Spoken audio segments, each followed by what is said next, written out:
नमस्कार, सत श्री अकाल, आदाब। मेरा नाम मनदीप पुनिया है। आप सुन रहे हैं पंजाबी रेडियो यूएस से। मैं एक बार फिर हाजिर हूँ नए बुलेटिन के साथ और शुरुआत करते हैं आज की मुख्य खबरों से। मणिपुर के अंदर सरकार ने 5 दिन के लिए इंटरनेट सस्पेंड कर दिया है। वहाँ पर कोई भी तरीके का इंटरनेट नहीं चलेगा। सरकार ने हवाला दिया है कि वहाँ पर छात्र आंदोलन हो रहे हैं और छात्रों के ऊपर पुलिस ने लाठीचार्ज भी किया है। करीब 100 से ज़्यादा स्टूडेंट घायल हुए हैं। हरियाणा विधानसभा चुनाव को लेकर आज बीजेपी ने 21 टिकट अनाउंस कर दिए हैं और उसमें कई मंत्रियों और सिटिंग विधायकों के टिकट काटे गए हैं। यहां तक कि पहलवान योगेश्वर दत्त को भी इस बार टिकट नहीं मिला है।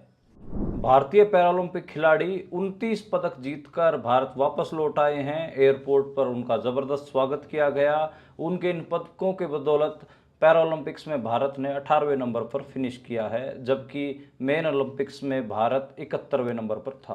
प्रधानमंत्री नरेंद्र मोदी के खिलाफ दिए गए एक बयान को लेकर शशि थरूर के खिलाफ हाई कोर्ट ने समन जारी किए थे, जिसके ऊपर सुप्रीम कोर्ट ने रोक लगा दी है। आपको बता दें कि शशि थरूर ने शिवलिंग के ऊपर बिच्छू वाला बयान प्रधानमंत्री नरेंद्र मोदी के खिलाफ दिया था। अमेरिका में राहुल गांधी ने बयान देते हुए कहा है कि मैं इस चुनाव को स्वतंत्र चुनाव नहीं मानता। इस चुनाव में कहीं ना कहीं बीजेपी की मदद की गई थी। उन्होंने कहा कि आरएसएस का सारे शैक्षणिक संस्थानों के ऊपर कब्जा होता जा रहा है। पंजाब के पूर्व डीजीपी सुबेद सैनी की अपील को सुप्रीम कोर्ट ने खारिज कर दिया है। मामला बलवंत सिंह केस का है, जो 1991 में उनका झूठा एनकाउंटर किया गया था। इसको लेकर वे हाईकोर्ट में भी गए थे, लेकिन हाईकोर्ट ने पहले खारिज कर दिया था और आज सुप्रीम कोर्ट ने भी उनकी अपील को खारिज कर दिया है।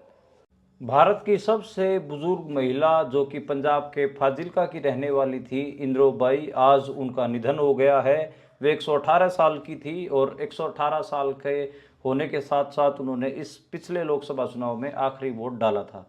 ये थी आज की मुख्य खबरें। अब करते हैं इन खबरों का विश्लेषण और शुरुआत करते हैं पहली खबर से। पहली खबर मणिपुर से आई और मणिपुर में हम सबको पता है कि पिछले 1.25 साल से लगातार वायलेंस हो रहा है, बल्कि अब तो 1.5 साल होने वाला है। और वहाँ पर दो समुदाय, मैतेई समुदाय और कुकी समुदाय के बीच में घटनाएं होती हैं। 1 सितंबर को कुछ समुदायों की बस्तियों के ऊपर ड्रोन से हमले किए गए थे और उसमें 8 लोग मारे गए थे। उसके बाद लगातार वहाँ पर स्टूडेंट मूवमेंट खड़ा हुआ। जो यूनिवर्सिटियों में और कॉलेजों में पढ़ने वाले स्टूडेंट्स हैं वो सड़कों के ऊपर उतरे। मणिपुर की राजधानी इम्फाल में स्टूडेंट्स ने बड़ा मार्च निकाला और बड़ा आंदोलन स्टूडेंट्स ने किया, लेकिन नेशनल मीडिया पे मणिपुर के स्टूडेंट्स की कवरेज बिल्कुल जीरो हुई, किसी ने भी उसको दिखाया नहीं।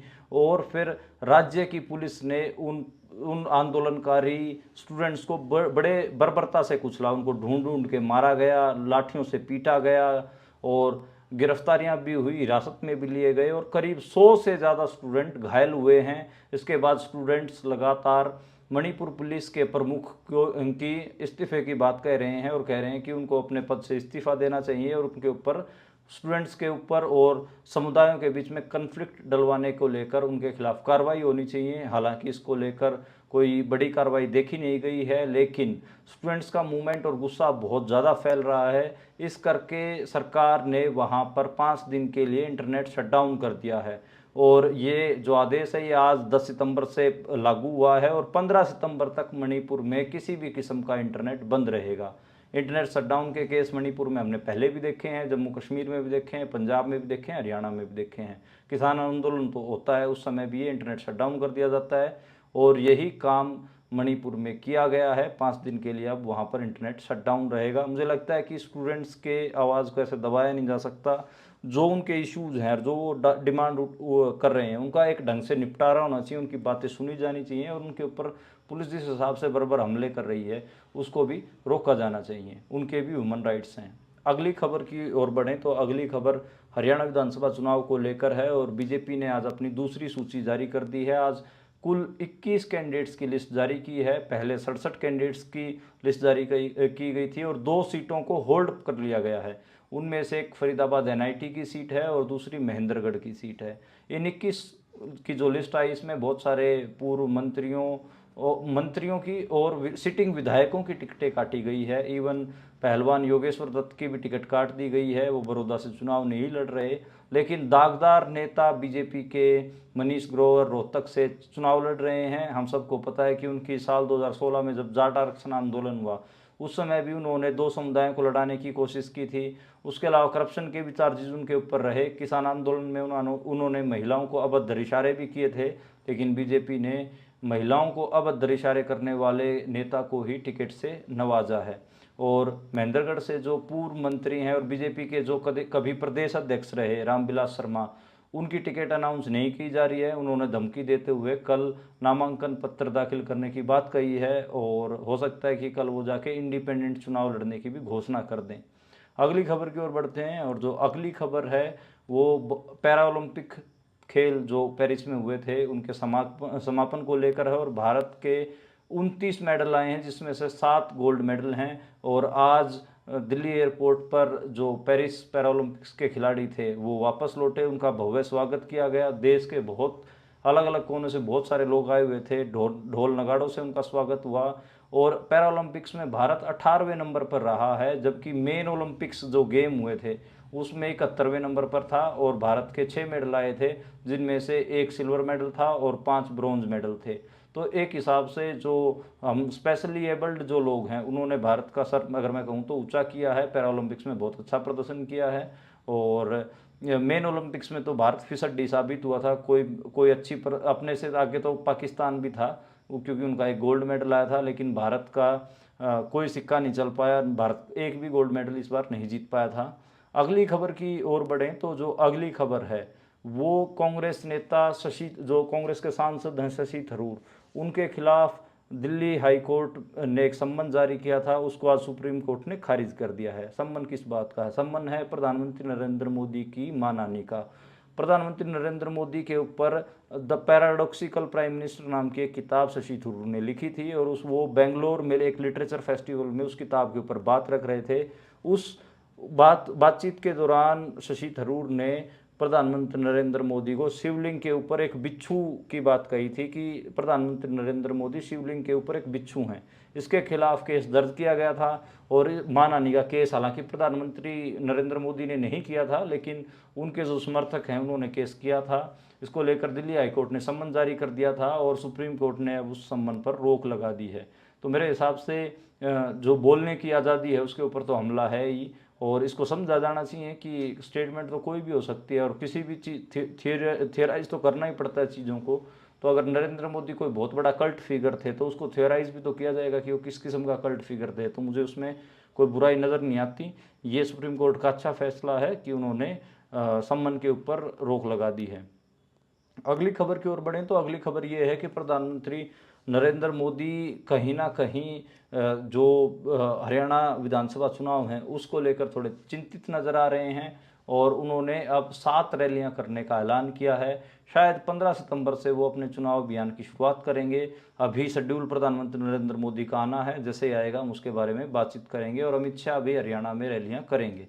अगली खबर की ओर बढ़ें तो अगली खबर कांग्रेस के नेता और leader of opposition Rahul Gandhi के बारे में है। वो पिछले 2 दिन से लगातार अमेरिका की यात्राएं कर रहे हैं। अमेरिका के अलग अलग जगहों पे जाके वो अपनी बात रख रहे हैं। अमेरिका के जॉर्ज टाउन यूनिवर्सिटी में उन्होंने स्टूडेंट्स से इंटरेक्शन किया और उन्होंने जो भारत का इलेक्शन हुआ था, लोकसभा इलेक्शन हुआ था, उसके ऊपर टिप्पणी की। उन्होंने कहा कि जो मैं नहीं मानता कि जो इस बार चुनाव हुआ है ये स्वतंत्र था, यानी कि इंडिपेंडेंट था। ये एक नियंत्रित चुनाव था, यानी कि कंट्रोल्ड इलेक्शन था। और उन्होंने ऐसा इसलिए कहा क्योंकि उन्होंने और भी इसको लेकर तथ्य दिए। उन्होंने कहा कि कांग्रेस के अकाउंट फ्रीज कर दिए गए थे इलेक्शन के दौरान, जबकि नरेंद्र मोदी को हर सुविधा दी जा रही थी। जहाँ जहाँ पे वो कमज़ोर थे वहाँ पर उनको काम करने का ज़्यादा मौका दिया जा रहा था और हमारी सुविधाओं में कटौती की गई।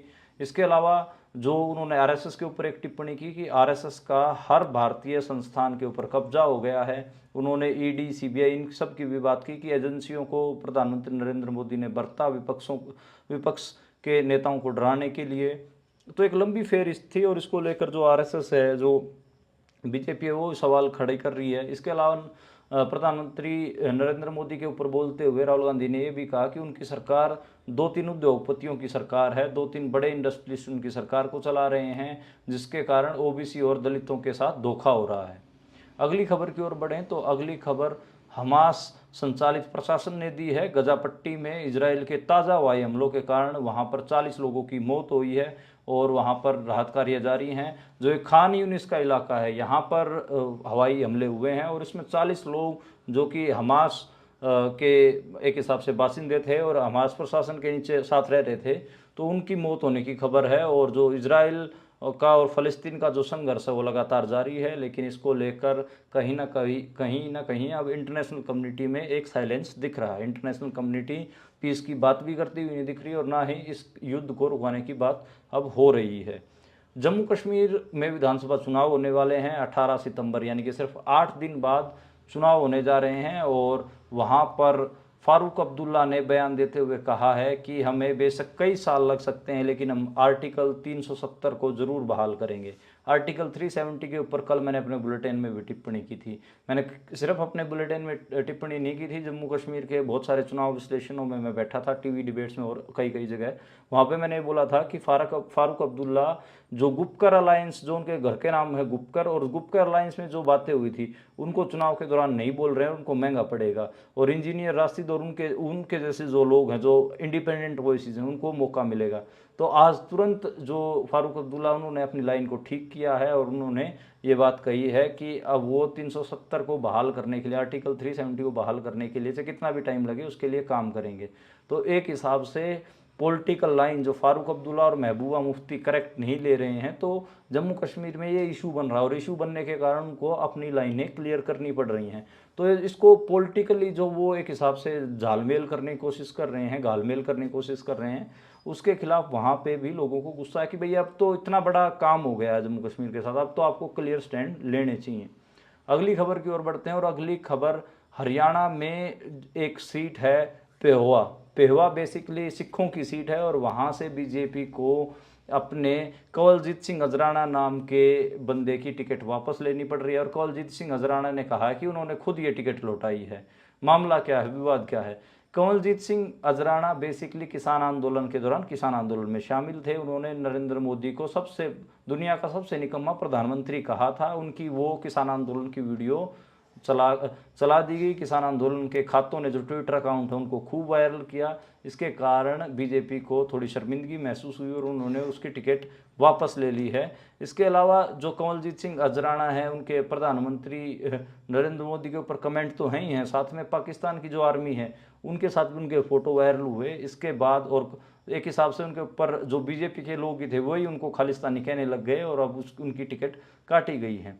अगली खबर की ओर बात करें तो अगली खबर, जैसे टिकटें तो बहुत सारी कटी हैं। एक हरियाणा युवा आयोग के चेयरमैन थे बीजेपी के देवेंद्र कादयान, उन्होंने भी आज बीजेपी छोड़ दी है। लाइव आकर उन्होंने आंसू बहाए हैं और उन्होंने बीजेपी के ऊपर 100 करोड़ रुपए में टिकट बेचने का आरोप लगाया है।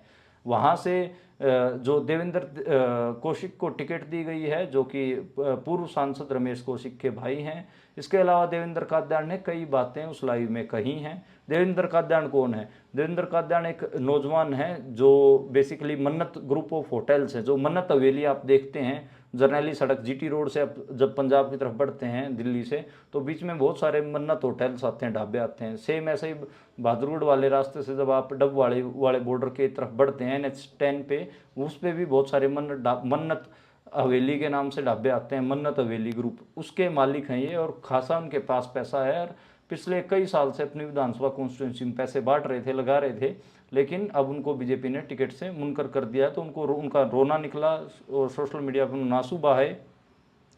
अगली खबर की ओर बढ़ते हैं और अगली खबर, आज हरियाणा के मुख्यमंत्री नायब सिंह सैनी ने नामांकन भरा है। पूर्व मुख्यमंत्री मनोहर लाल खट्टर मौजूद रहे। वो एक नीले ट्रैक्टर को चलाकर नामांकन भरने गए और जो उन साइड वाला मडगार्ड होता है उस पर खट्टर को भी टांगा हुआ था। मनोहर लाल खट्टर भी उस ट्रैक्टर पे बैठे हुए थे और कहा जा रहा है कि लाडवा में कहीं ना कहीं वो अपना माहौल क्रिएट करने की कोशिश कर रहे हैं, खुद को किसान दिखाने की कोशिश कर रहे हैं। और लाडवा में बेसिकली किसान आंदोलन भी था और वहाँ से संदीप सैनी नाम के एक इंडिपेंडेंट कैंडिडेट भी ताल ठोक रहे हैं।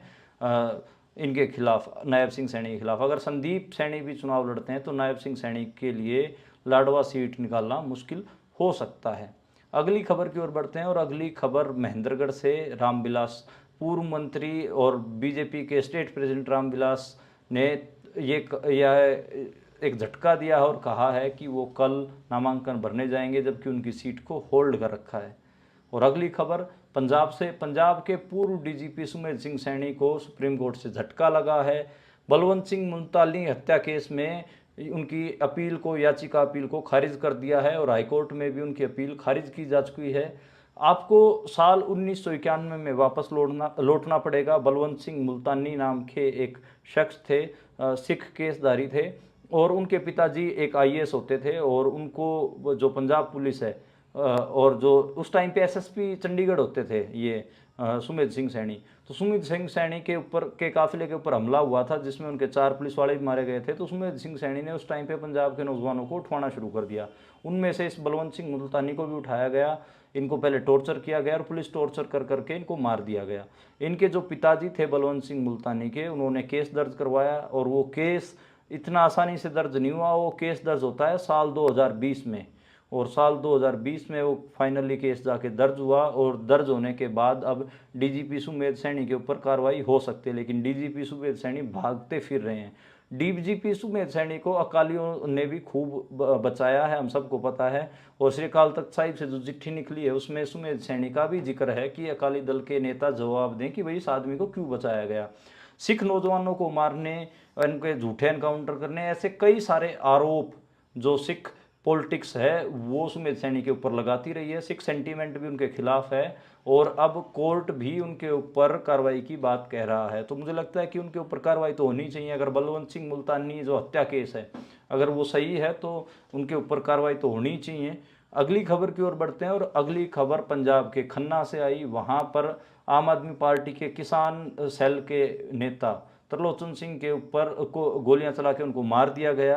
हालांकि पुलिस ने आरोपी को गिरफ्तार कर लिया गया है, और पुरानी रंजिश का मामला बताया जा रहा है। पॉलिटिकल मर्डर या पॉलिटिकल चीज़ नहीं बताई जा रही, लेकिन मेरे को लगता है कि अगर वो पॉलिटिकल व्यक्ति हैं तो पॉलिटिकल एंगल भी तलाश किया जाना चाहिए। क्या सच में ही जो ये कार्रवाई हुई है आम आदमी पार्टी के नेता के साथ कोई ये पॉलिटिकल रंजिश तो नहीं है? तो ये तो एक देखने की चीज़ है। अगली खबर की ओर बढ़ें तो जो अगली खबर है वो फाजिल्का से आई, और फाजिल्का, पंजाब के फाजिल्का में भारत की सबसे बूढ़ी महिला 118 साल की इंदिराबाई का आज निधन हो गया है, और उनके उनके अंतिम संस्कार उनका कर दिया गया है। इस बीते लोकसभा चुनाव में उन्होंने अपनी आखिरी वोट डाली थी, और इंदिराबाई लगभग भारत में हर जगह मशहूर थी। उनकी फ़ोटोएं वायरल होती थी जब भी वोट डालने जाती थी या किसी भी पब्लिक चीज़ में जाती थी तो उनको उनकी फ़ोटोएं वायरल होती थी। आज इंदिराताई का निधन हो गया है। सोशल मीडिया पे इसकी जानकारी बहुत सारे ट्विटर खातों ने शेयर की है, क्योंकि एक दिलचस्पी तो होती है कि एक बुज़ुर्ग इतना लंबा कैसे, गांव में तो, हमारे गांव में भी ये चीज़ कैलकुलेट की जाती है। आप सभी जो मेरे श्रोता हैं वो भी इस बात को जानते हैं कि जैसे मेरे को भी अपने गाँव में पता है, हमारे गाँव में 103 साल एक बुज़ुर्ग की उम्र है। तो वो बातें तो होती हैं भाई, सबसे ज़्यादा उम्र किन की है? तो देश में सबसे ज़्यादा जिनकी उम्र थी इंदिराबाई, वो उनका आज इंतकाल हो गया। अब ये देखना होगा कि उनके बाद अब सबसे ज़्यादा उम्र का व्यक्ति कौन है। तो ये अभी 1-2 दिन में पता चल जाएगा, और फिर जब पता चलेगा तो मैं ज़रूर आपको उसकी भी जानकारी दूंगा। और ये थोड़े हमारे बुज़ुर्गों की भी हमें बात करनी चाहिए। वैसे जो आज के समय में लोग बहुत सारे ये कहते हुए मिल जाते हैं कि जो सेहत है, जो सेहत बुज़ुर्ग पुराने लोगों की होती थी वो वैसी सेहत अब नहीं बची है। हालांकि कई सारे इस पे चीज़ें भी हैं कि क्या जो एवरेज उम्र है वो बढ़ी है या घटी है। मेरे को लगता है कि बढ़ी है, और डाटा भी यही कहते हैं।